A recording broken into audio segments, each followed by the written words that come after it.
Well, good morning and welcome to another wine steward video and happy Halloween. It's good to be sharing this special holiday with you, at least in video form. And what do we have to talk about? All kinds of fun things, including what this glass is all about. It's a new fave of mine and we're going to get to that, but what I would like you to do first is open the calendar on your phone and get ready to input a couple of dates. Important dates as far as upcoming events that you won't even see advertised yet on thewinesteward.com, but you will pretty soon. We'll start selling seats for these different events, but why not plan ahead? Because the next 7 weeks are going to be very, very busy. 7 weeks till Christmas, something like that, right? So we should be organized. So get that calendar out and then be ready. In the meantime, I'll tell you about this glass. This is part of a line from Riedel. Can you see Riedel on there, perhaps? Riedel, one of the preeminent stemware makers of the world. This is a new line by them called Veloce.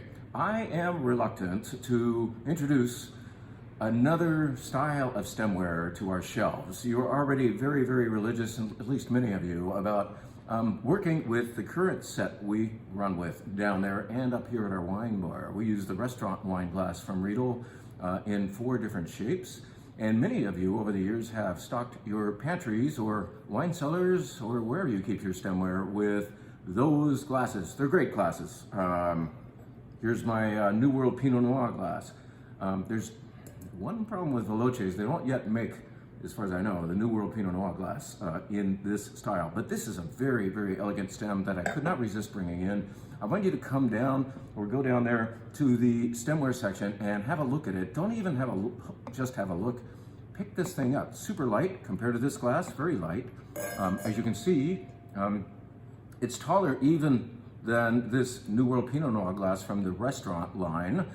This is the Veloce Pinot Noir glass into which I've just poured a little bit of beautiful Pinot Noir I want to tell you about too. Veloce is distinctive for its rather exaggerated base. I'm told by Riedel that they went wider on this base, not just to be stylish or cool, but because this glass is taller, and that's for stability. The really beautiful thing about this is how thin the stem is. This is not a glass you want to clean on the night you've been enjoying wine. You want to do it the next day when you're a little back to your senses. In other words, this could probably break pretty easily. The other feature, a beautiful shape, a little more modern looking than the restaurant line with that angle going on there. I can promise you that Pinot Noir smells as good out of here as it does here, and it delivers to the mouth a little bit better. Why? Because the rim is super thin. It's almost like cut glass instead of having a little roundness to it. These are great stems. We're very proud of using the fact that we use good stemware up here at the wine bar. But if we didn't worry so much about breaking these so often, we would be using these because the whole glass is lighter. That stem is like so skinny, and the cut of the rim is super thin. And what you get is an ultimate experience of being able to feel your wine, the weight of your wine, rather than feeling the weight of the glass. Just a little bit of wine like this. Yes, I feel the wine. And in a bigger glass, nothing against these. These are great. But to be able to feel the weight of the wine is just an extra pleasure of wine tasting, I think. Let's tell you about this wine. I've told you about Veloce now. These do cost a little bit more than the restaurant Riedels, but they're still well under $30 for you wine club members who get 10% off of them. Check these out. We have them in Bordeaux or Cab, Pinot Noir, and a Champagne form. And in fact, if you don't have champagne glasses yet, please don't use a flute. That's like trying wine out of a test tube, and you can't get your nose in there. Well, try the tulip. Check out the tulip down there from Veloce, Riedel Veloce champagne glass. A really nice champagne experience awaits you from that glass. All right? So I've talked about Veloce. I'm going to keep Veloce in my hand. Veloce from Riedel, Pinot Noir glass, and let's tell you about this really cool Pinot Noir experience. Some of you will recognize this label as something we carried last year. We tripped over a wonderful opportunity to carry a wine from Charles Heinz Vineyard, not Heights, Heinz, H-E-I-N-T-Z. It's considered by those who know to be kind of the Grand Cru vineyard of the Sonoma area. This is a Russian River Pinot Noir that rocks. Actually, it's Sonoma Coast. I corrected myself there, but we're basically in that general area. I think it's Sonoma Coast. I can't read. It's dark in here. I've got it all gloomy on purpose, just setting the scene. Basically, this is a very sought for patch of fruit. A lot of people want to and vie for buying fruit from Charles Heinz Vineyard. This wine is made by Charles Heinz himself and a consulting winemaker, Hugh Chappelle, and it is beautiful. What is distinctive about it? Well, let's go back to last year when we got 3 or 4 cases. We had the 2016 vintage last year. Yes, at that point it was an 8-year-old Pinot Noir and it was singing. Yes, it had secondary qualities or some development, but that was part of the fun. Here we have achieved 2015, a 10-year-old Pinot Noir from a, let's say, Grand Cru California vineyard, and this wine is beautiful. It's been open all night, and I had it yesterday when it arrived. Really liked it, and I like it even better today. And what does that tell you? I mean, look, an older wine doesn't usually have as much stamina, the ability to actually behave better the next day.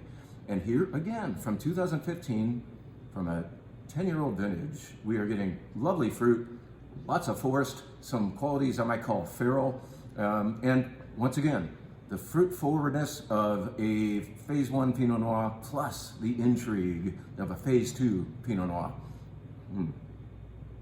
Neat wine, really neat wine, and you think maybe this is going to be a $40, $50 wine. It's actually just a pop over $30 for you wine club members who get 10% off. So what a nice opportunity to try something with development. Great wine, great wine. I have probably mentioned this wine before, but I want to mention it again because now I have experienced this 4 times. Once was a month ago in Tuscany, where I sat on a couch watching a movie, having a wine that really should have been with dinner instead, but I fell in love with Scaccia Diavoli. Actually, the first time I had it was earlier that day at the actual winery. Where? In Umbria, not Tuscany. We drove about an hour and 10 minutes to get down to the neighboring region of Umbria and the wine region of Montefalco, near Assisi. And in fact, we visited Assisi a little later that day. Gave our regards to St. Francis. This is from Montefalco. It's made of the Sagrantino grape, which kind of appropriate for Halloween because it can be a little bit scary with its tannins, very threatening tannins sometimes. This is a delicious Sagrantino with certainly plenty of the angst that we expect from that grape, but super food friendly, movie friendly as well.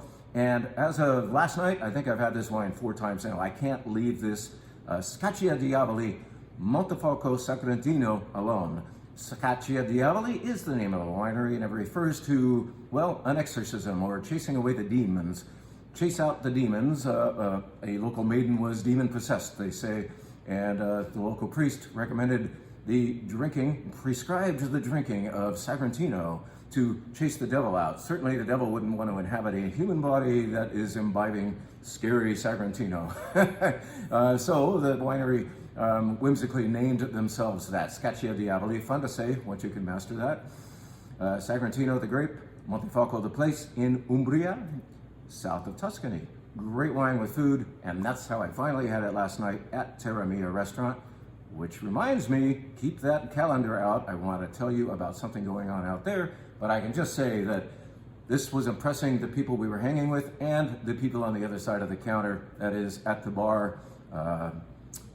Giovanni was very impressed by this wine, and it's fun to impress an actual Italian with an Italian red. Scaccia Diavoli, check out this beautiful wine and make some food for it, or watch a good movie with it. Either way, or both.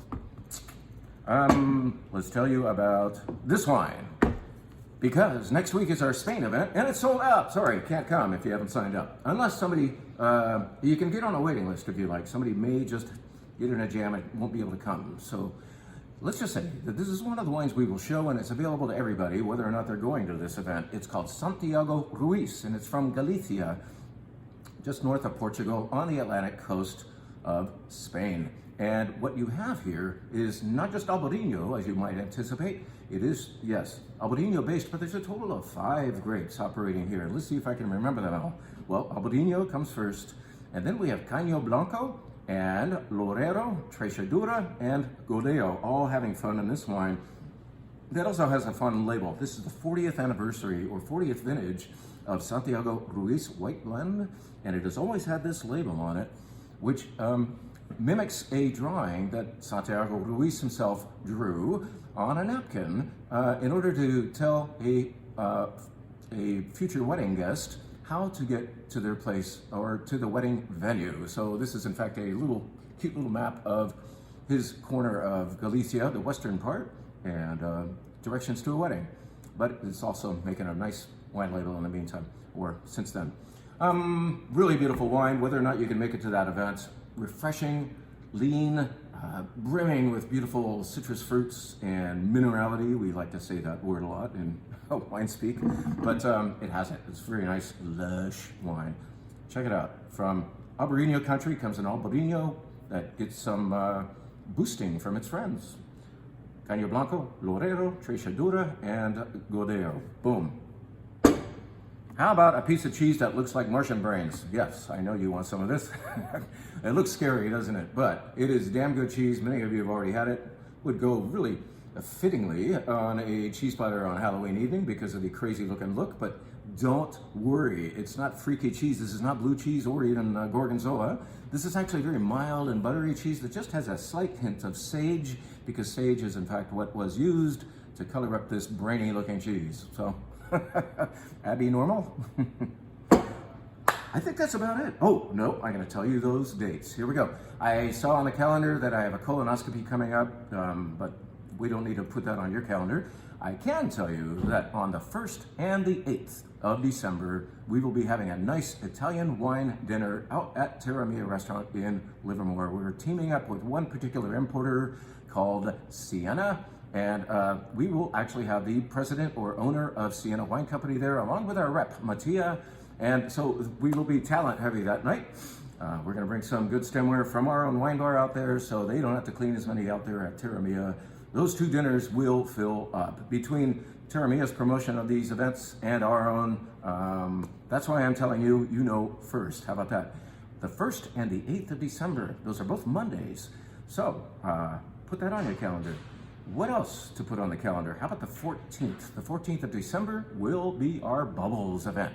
The much anticipated sparkling wine event that we no longer do just once a year. Now we do it twice a year because so many of you have gotten into Bubbles. So look forward to that. That's on Sunday, late afternoon, the 14th of December. There's one more event to tell you about.